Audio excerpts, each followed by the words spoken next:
ওরহমতুল্লাহি ওয়াবারাকাতুহু। সবাই কেমন আছেন? আলহামদুলিল্লাহি রাব্বিল আলামিন। আসসালাতু ওয়াসসালামু আলা সাইয়্যিদিল আশরাফিল আমবিয়াই ওয়াল মুরসালিন ওয়া আলা আলিহি ওয়া সাহবিহি আজমাইন। أما بعد فقد قال الله سبحانه وتعالى في كلامه المجيد والفرقانه الحميد. أعوذ بالله من الشيطان الرجيم. بسم الله الرحمن الرحيم.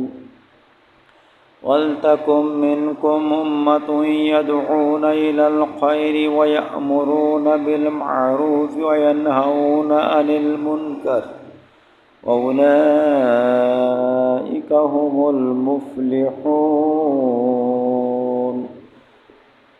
صدق الله العظيم.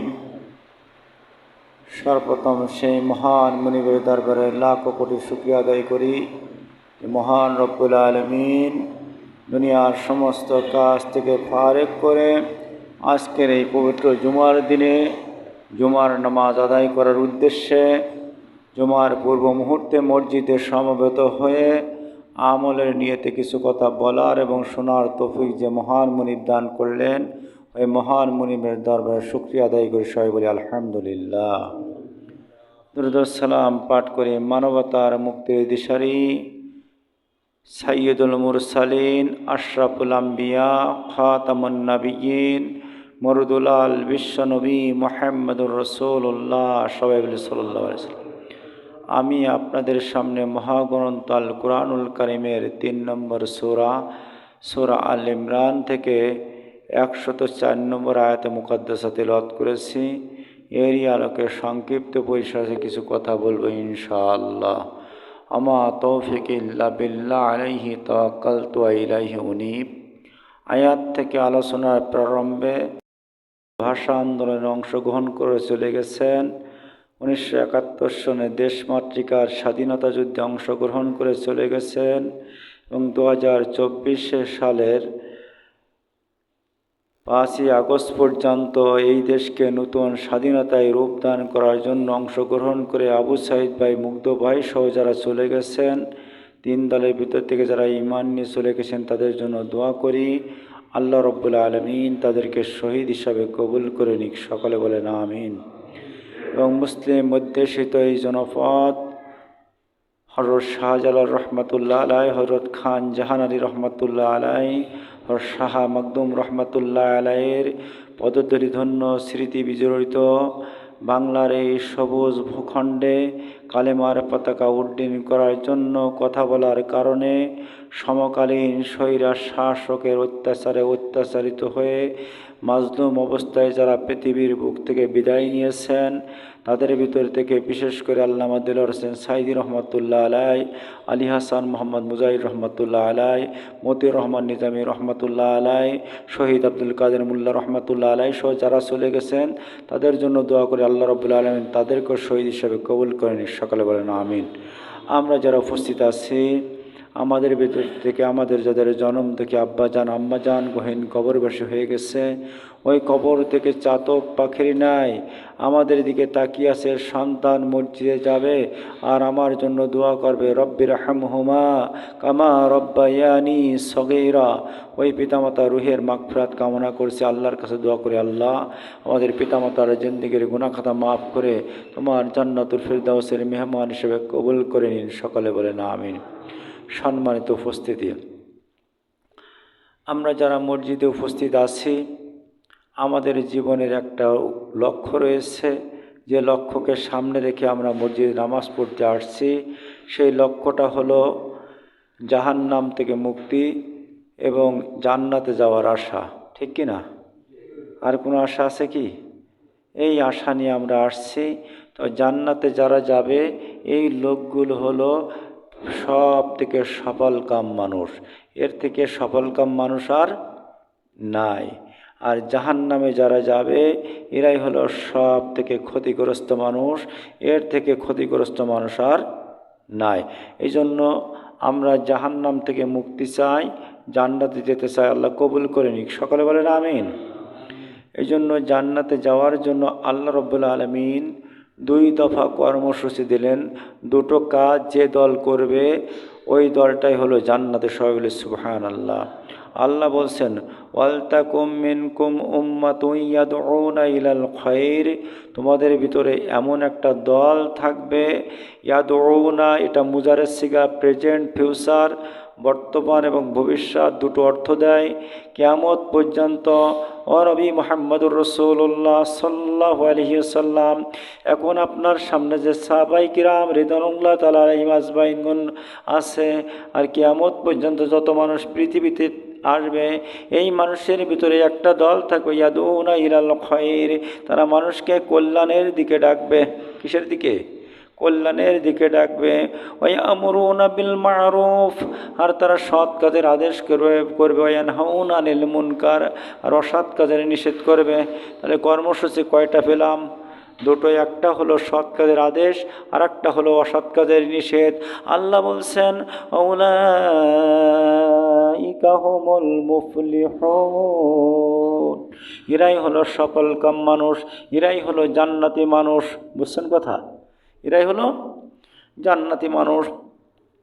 এই পৃথিবীর বুকে বিশ্বনবী মুহাম্মদুর রাসূলুল্লাহ সাল্লাল্লাহু আলাইহি সাল্লাম পথহারা মানুষকে পথ দেখানোর জন্য, জাহান্নামী মানুষদেরকে জাহান্নামের পথ থেকে বের করে জান্নাতের পথ দেখানোর জন্য আল্লাহ রাব্বুল আলামিন একটি মিশন দিয়ে বিশ্বনবীকে পাঠিয়েছেন। ওই মিশনটা সম্পর্কে আল্লাহ রাব্বুল আলামিন কালামে হাকিমের ভিতরে 3টি আয়াতের ভিতরে বলে দিলেন। সূরা সফ আয়াত নম্বর 9, সূরা তাওবা আয়াত নম্বর 33, সূরা ফাত আয়াত নম্বর 28, 3টি আয়াতের ভিতরে বলে দিলেন এই পৃথিবীর জমিনে আমি নবী পাঠিয়েছি। হুয়াল্লাযী আরসালা রাসূলাহু বিল হুদা ওয়া দীনিল হাক্কি লিযহিরাহু আলাদ দীনি কুল্লিহি ওয়ালাউ কারিহাল মুশরিকুন। পৃথিবীর জমিনে আমি সেই সত্তা, যে সত্তার হাতে পৃথিবীর মানুষ, তোমাদের হায়াত, তোমাদের মৌত যে সত্তার হাতে, ওই সত্তা আমি পৃথিবীর বুকে আমার রসুল পাঠিয়েছি।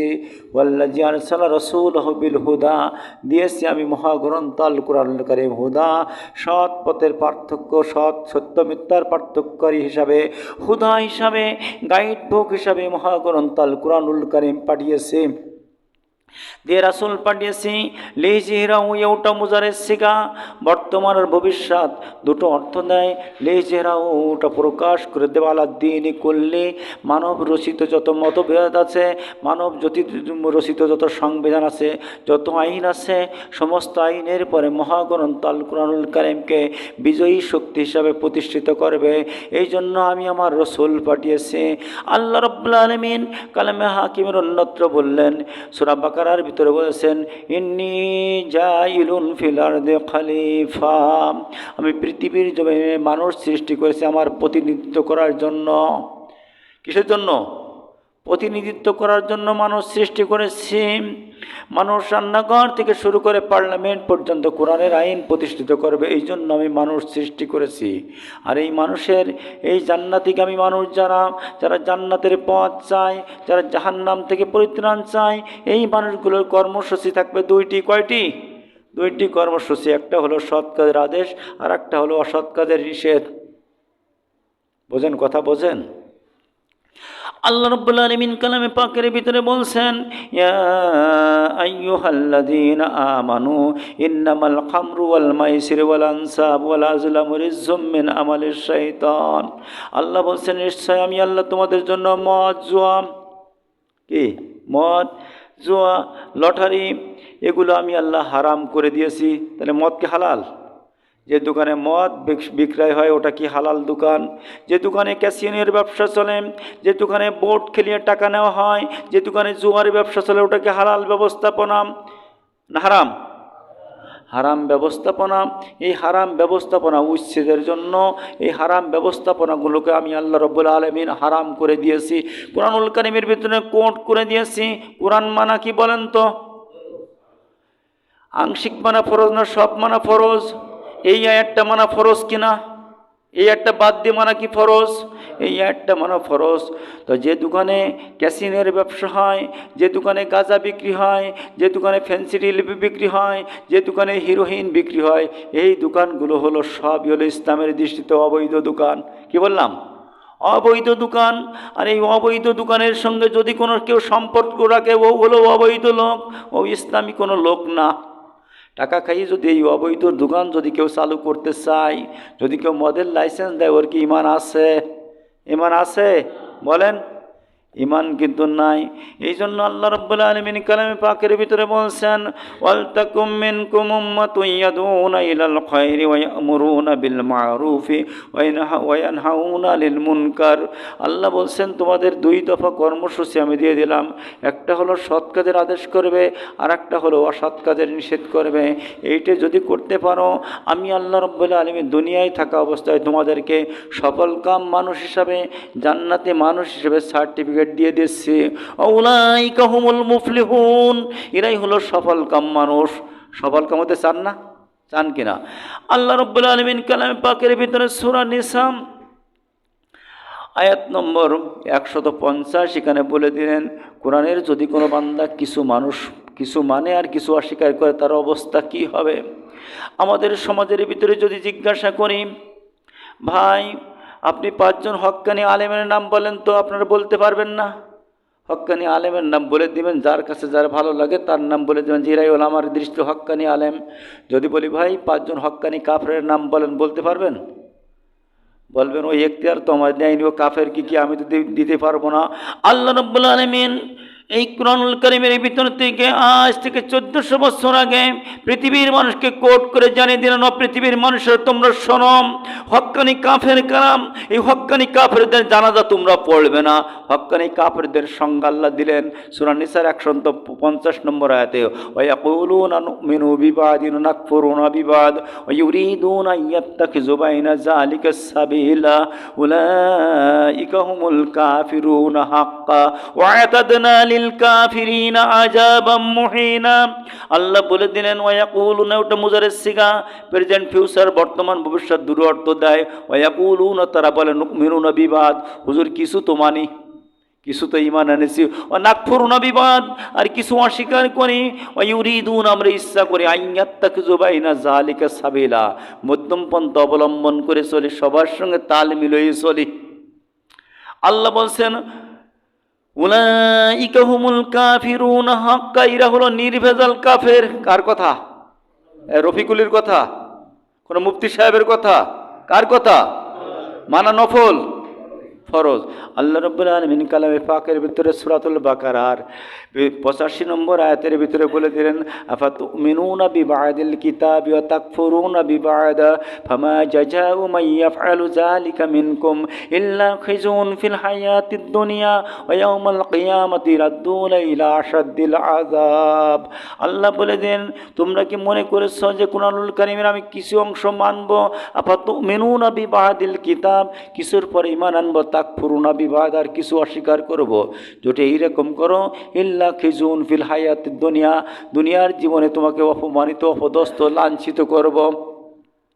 ওয়া ইয়াউমাল কিয়ামাতি রাদ্দুনা ইলা আশাদ্দিল আযাব, আর ময়দানে মহাশর যেদিন শুরু হবে, ওই ময়দানে মহাশরে আমি তোমার জন্য কঠিন শাস্তির ব্যবস্থা করে রেখেছি। শাস্তি কি জান্নাতেও হবে ভাই? বলেন। তাহলে ব্যবস্থা কোথায়? জাহান্নামে। জাহান্নামে যেতে চান? আল্লাহ রাব্বুল আলামিন কালামে পাকের ভিতরে সূরাতুল বাকারা 208 নম্বর আয়াতের ভিতরে বলে দিলেন, ইয়া আইয়ুহাল্লাযীনা আমানু দুখুলু ফিস সিলমি কাফা। আল্লাহ বলে দেন, ও ঈমানদারগণ, তোমরা ইসলামের ভিতরে পুরোপুরি প্রবেশ করো। পুরোপুরি প্রবেশ করো, শুধু নামাজ নিয়ে না, রোজা নিয়ে না, রাজনীতিটাও সাথে নিয়ে, অর্থনীতিটাও সাথে নিয়ে, সমাজনীতিটাও সাথে নিয়ে, পরিবার নীতিটাও সাথে নিয়ে, সবগুলো নিয়ে তোমরা ইসলামের ভিতরে পুরোপুরি প্রবেশ করো। ওয়ালা তাত্তাবিউ খুতুওয়াতিশ শাইতান, কোনো অবস্থায় শয়তানের পদঙ্ক অনুসরণ করো না।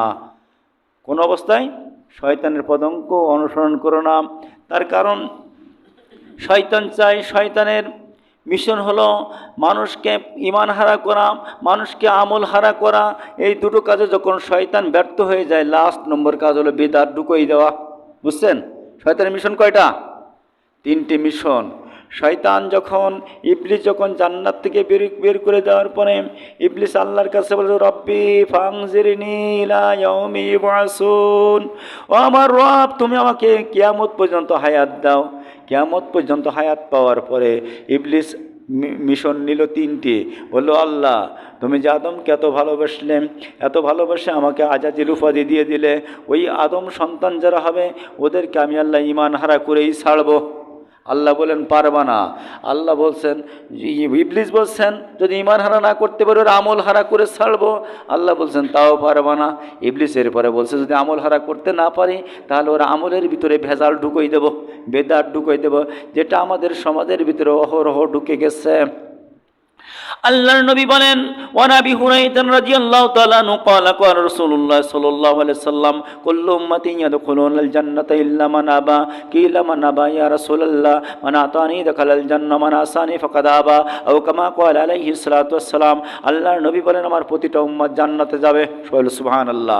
ইল্লা মান আবা, কিন্তু যারা আবাইরা জান্নাতে যাবে না। কিলা মান আবা, আবা কার? আল্লাহ রাসূলকে প্রশ্ন করা হলো। আল্লাহ রাসূল বলছেন মান আতানি দাখালাল জান্নাহ, যারা নবী আমার ইতিহাদ করে হুবহু পদঙ্ক অনুসরণ করে, ওমান আসা ইরাই হলো জান্নাতি, ওমান আসানি আর যারা করে না ফাকাদ আবা ইরাই হলো আবা। বুঝছেন কথা? এই জন্য যে কথাটা বলছিলাম, আল্লাহ রাব্বুল আলামিন কালামে পাকের ভিতরে 2 দফা কর্মসূচি, সফলকাম মানুষের কর্মসূচি দিলেন 2 দফা। কয় দফা? 2 দফা সৎ কাজের আদেশ আর অসৎ কাজের নিষেধ। আল্লাহ পাকের পরে সূরা হামিম সিজদা 33 নম্বর আয়াতের ভিতরে বলছেন, ওয়া আহসানু কওলাম মিম্মান দাআ ইলাল্লাহি ওয়া আমিলা সালিহান ওয়া ক্বালা ইন্নানি মিনাল মুসলিমিন। তোমাদের থেকে উত্তম ব্যক্তি আর কে আছে? ওয়া আহসানু কওলাম মিম্মান দাআ ইলাল্লাহ, যে মানুষকে আল্লাহর পথে ডাকে। কিসের পথে? আল্লাহর পথে। ফেন্সির দোকান খুলে দেওয়া তো আল্লাহর পথ নাকি? গাজার দোকান খুলে দিয়ে আল্লাহর পথ, মদের দোকান খুলে দিয়ে আল্লাহর পথ? বলেন আল্লাহর পথ না। ওমান আহসানু কওলাম মিম্মান দাআ ইলাল্লাহি ওয়া আমিলা সালিহান ওয়া ক্বালা ইন্নানি মিনাল মুসলিমিন। আর বলে, নিজে বলে ইন্নানি, নিশ্চয় আমি মুসলিমিন, আমি একজন মুসলমান মানুষ, আমি একজন আত্মসমর্পণকারী। আল্লাহ রাব্বুল আলামিন কালামে পাকের ভিতরে সূরাতুল আলী ইমরানের 101 নম্বর আয়াতের ভিতরে বলে দিলেন, ইয়া আইয়ুহাল্লাযীনা আমানুত্তাকুল্লাহ হাক্কা তুকাতিহি ওয়া লা তামুতুন্না ইল্লা ওয়া আনতুম মুসলিমুন। ও পৃথিবীর মানুষেরা, ও ঈমানদাররা, ইত্তাকুল্লাহ, আমি আল্লাহকে ভয় করো, হাক্কা তুকাতিহি, যেমন ভয় করা লাগে ওই রকম, ওয়ালা তামুতুন্না, মৃত্যুর দ্বার প্রান্তে তুমি এসে না, মৃত্যুবরণ তুমি করে না, মুসলমান না হয়ে, পরিপূর্ণ আমার কাছে স্যালেন্ডার না করে, আত্মসমর্পণ না করে তুমি মৃত্যুবরণ করে না। মৌত কখন আসবে কি জানি। গত পরশুদিন যে অবস্থা হয়েছিল মনে হয় আর হবে না, হয়তো জানাজা হয়ে যাবে, কবরে গেলে আজ 3 দিন হয়ে যেত কিনা। মৌত কখন আসবে কিন্তু জানি না। আত্মসমর্পণ কবে করবেন? 1 মাস পরে। তওবা কি 1 মাস পরে করলে হবে? এখনই তওবা করে ফিরে আসতে হবে। আল্লাহ রাব্বুল আলামিন এরপরে সূরা 125 নম্বর আয়াতের ভিতরে বলছেন, উদউ ইলা সাবিলি বিল হিকমাতি ওয়াল মাউইজাতিল হাসানা ওয়া জাদিলহুম বিল্লাতি হিয়া আহসান ইন্না রাব্বাকা লিমান দাল্লা আন সাবিলি ওয়া হুয়া আলামু বিল মুহতাদিন। আল্লাহ পাক বলছেন, তোমার প্রতিপালকের দিকে হিকমত সহকারে, প্রজ্ঞা সহকারে মানুষকে বুঝাই ডাকো, পথহারা মানুষকে পথের দিশা দিয়ে জান্নাতের পথে ডাকো। কোন দিকে? জান্নাতের দিকে ডাকো। এই জান্নাতের দিকে যদি ডাকতে পারো তবেই তুমিও সফল কাম হয়ে যাবে। তার কারণ তোমার মিশন দিয়েছে আমি আল্লাহ 2টি। জান্নাতি মানুষের মিশন কয়টি? 2টি। মনে থাকবে তো? একটা হলো সৎ কাজের আদেশ আর একটা হলো অসৎ কাজের নিষেধ। এই সৎ কাজের আদেশ আর অসৎ কাজের নিষেধ যদি আপনি করতে যান, আপনাকে কিন্তু সমাজের সব লোক ভালোবাসবে না। মসজিদে সৎ কাজের আদেশের বয়ান করলে খতিব সাহেবকে সবাই ভালোবাসবে না। তার কারণ কিছু স্বার্থন্বেষী মানুষের বিরুদ্ধে চলে যাবে। আল্লাহ রাব্বুল আলামিনের হাবিব আজ থেকে 1400 বছর আগে সেও কথাটা বলে দেন। এই আয়াতের তাফসিরে কাশফের 94 পৃষ্ঠার ভিতরে আল্লামা হুযায়ফাতুল ইয়ামান রাদিয়াল্লাহু তাআলা আনহু থেকে হাদিস রিওয়ায়াত করে ওখানে বলে দিয়েছেন, তাফসীরে কাশফ 94 পৃষ্ঠার ডান বারে হাশিয়ার ভিতরে লিখছেন, ওয়ান হুযায়ফাতুল ইয়ামান রাদিয়াল্লাহু তাআলা আনহু ক্বালা রাসূলুল্লাহ সাল্লাল্লাহু আলাইহি সাল্লাম ইয়াতিন আলান নাস জামানুন জিফাতুল ইমারি হাব্বু ইলাইহিল মুমিনিন তাকুনা ফীহিম তা'মারুনা বিল মা'রুফ ওয়া ইয়ানহাউনা আনিল মুনকার। আল্লাহর নবী বলেন, আমার উম্মতের মাঝে এমন এক জামানা চলে আসবে, এমন এক সময় চলে আসবে যে সময় যারা প্রকৃত আল্লাহওয়ালা লোক, যারা নেককার মানুষ, এদেরকে মরা গাদার থেকে নিকৃষ্ট মনে করা হবে। তাকুনা ফীহিম, তাদের কাজ হবে তা'মারুনা বিল মা'রুফ ওয়া ইয়ানহাউনা আনিল মুনকার, সৎ কাজের আদেশ আর অসৎ কাজের নিষেধ। সৎ কাজের আদেশ করার কারণে বিশ্বনবী মুহাম্মদ রাসূলুল্লাহ সাল্লাল্লাহু আলাইহি সাল্লামকে শিয়াবে আবু তালেবের জেলখানায় 29টি মাস বন্দী থাকতে হয়েছে। সৎ কাজের আদেশ করার কারণে বিশ্বনবী মুহাম্মদ রাসূলুল্লাহ সাল্লাল্লাহু আলাইহি সাল্লামের মাথার হেলমেট ভেঙে রক্তাক্ত হতে হয়েছে। সৎ কাজের আদেশ করার কারণে বিশ্বনবী মুহাম্মদ রাসূলুল্লাহ সাল্লাল্লাহু আলাইহি সাল্লামকে উহুদের ময়দানে বেহুশ হয়ে বারবার বেহুশ হয়ে পড়ে যেতে হয়েছে। সৎ কাজের আদেশ করার কারণে বিশ্বনবী মুহাম্মদ রাসূলুল্লাহ সাল্লাল্লাহু আলাইহি সাল্লামকে 29টি যুদ্ধের সিপাহসালারের দায়িত্ব দিতে হয়েছে। সৎ কাজের আদেশ করার কারণে মক্কা থেকে মদিনায় হিজরত করতে হয়েছে, হয় নাই? হয়েছে। এই জন্য এই সৎ কাজ নবিয়ানের কাজ আপনাকে আমাকে করতে হবে। তার কারণ নবীর আগমনের উদ্দেশ্য ছিল সমস্ত বাতিল শক্তির বিরুদ্ধে কোরআন প্রতিষ্ঠা করা। বোঝেন কথা? সমস্ত বাতিল শক্তির বিরুদ্ধে কোরআন প্রতিষ্ঠা করা। এই জন্য কোরআনটাই হলো হক। কোরআনটা কি?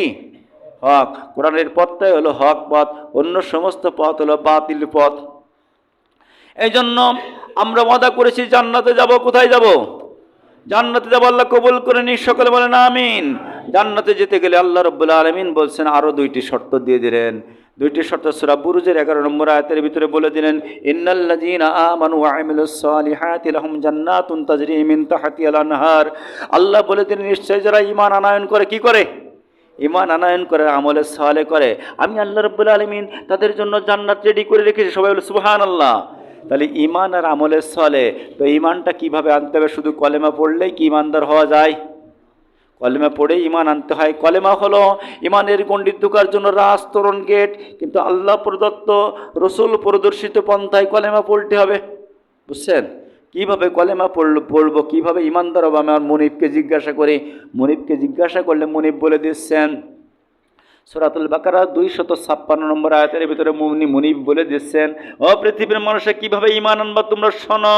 লা ইকরাহা ফিদ-দীন কাদ তাবায়্যানা রুশদু মিনাল গায়য়্যি ফামান ইয়াকফুর বিত-তাগুত ওয়া ইউমিন বিল্লাহি ফাকাদ ইসতামসাকা বিল উরওয়াতিল উসকা লা ইনফিসামা লাহা। ও পৃথিবীর মানুষরা কোনো লোককে ধরি বান্ধি জবরদস্তি করে তারপরে প্রেশার ক্রিয়েট করে এই কালেমা পড়ানোর দরকার নেই। যদি কেউ স্বেচ্ছায় মনে করে কালেমার পথটা হলো আমার জীবনের নাজাতের পথ, এই মনে করে যদি সে কালেমা পড়তে চায়, তাহলে সেজন্য তাগুতকে অস্বীকার করে। কোরআনের বিরোধী যত আইন আছে, কোরআন বিরোধী যত দল আছে, এই দলগুলো যেন সে অস্বীকার করে। বোঝেন কথা? বোঝেন? এই দলগুলো অস্বীকার করে জন্য কালেমা পড়ে। আল্লাহ রাব্বুল আলামিন এরপরে সূরা নাহলের 36 নম্বর আয়াতের ভিতরে বলে দিলেন, ওয়ালাকাদ বাআসনা ফি কুল্লি উম্মাতির রাসূলান আন ইবুদুল্লাহা ওয়াজতানিবুত তাগুত। পৃথিবীর জমিনে আমি যত নবী পাঠিয়েছি, সমস্ত নবীর দাওয়াতের মিশন ছিল 2টি। একটা হলো জীবনভর আল্লাহর গোলামি করবে। জীবনভর কার গোলামি? আল্লাহর গোলামি করবে, আর তাগুতকে অস্বীকার করবে। এই 2টো মিশন ছিল। ওই 2টো মিশন আপনার আমার মানার দরকার আছে কিনা? আছে কিনা? তাগুতের আরও একটু সংজ্ঞা স্পষ্ট করে দিই। যে দল পৃথিবীতে মানব রচিত যত দল আছে, যে দল ক্ষমতায় যে কোরআন দিয়ে রাষ্ট্র পরিচালনা করতে চায় না, ওই দলগুলো সব হলো তাগুতি দল। সব কি? তাগুতি দল। কোরআনের আইনের পরিবর্তে মানব রচিত যত আইন আছে, সমস্ত আইনগুলোই হলো তাগুতি আইন। বুঝছেন কথা? এই আইনগুলো অস্বীকার করতে হবে। এই আইনগুলো যদি অস্বীকার না করতে পারেন, কোটিবার কালেমা পড়লেও কিন্তু ঈমানদার হওয়া যাবে না। আপনি সূরাতে মুসলমান হবেন, সিরাতে মুসলমান হওয়ার সুযোগ নেই। সিরাতে মুসলমান হতে গেলে আপনাকে আমাকে তাগুত অস্বীকার করতে হবে। পারবো তো ইনশাল্লাহ? আল্লাহ কবুল করে নিন, সকলে বলেন আমিন। যে কথাগুলো বললাম আল্লাহ রাব্বুল আলামিন আমি সহ আমাদের সকলের বাস্তব জীবনে আমল করার তৌফিক দান। সকলে বলেন আমিন। ওয়া মা তৌফিক ইল্লা বিল্লাহ। আসসালামু আলাইকুম ওয়া রাহমাতুল্লাহ।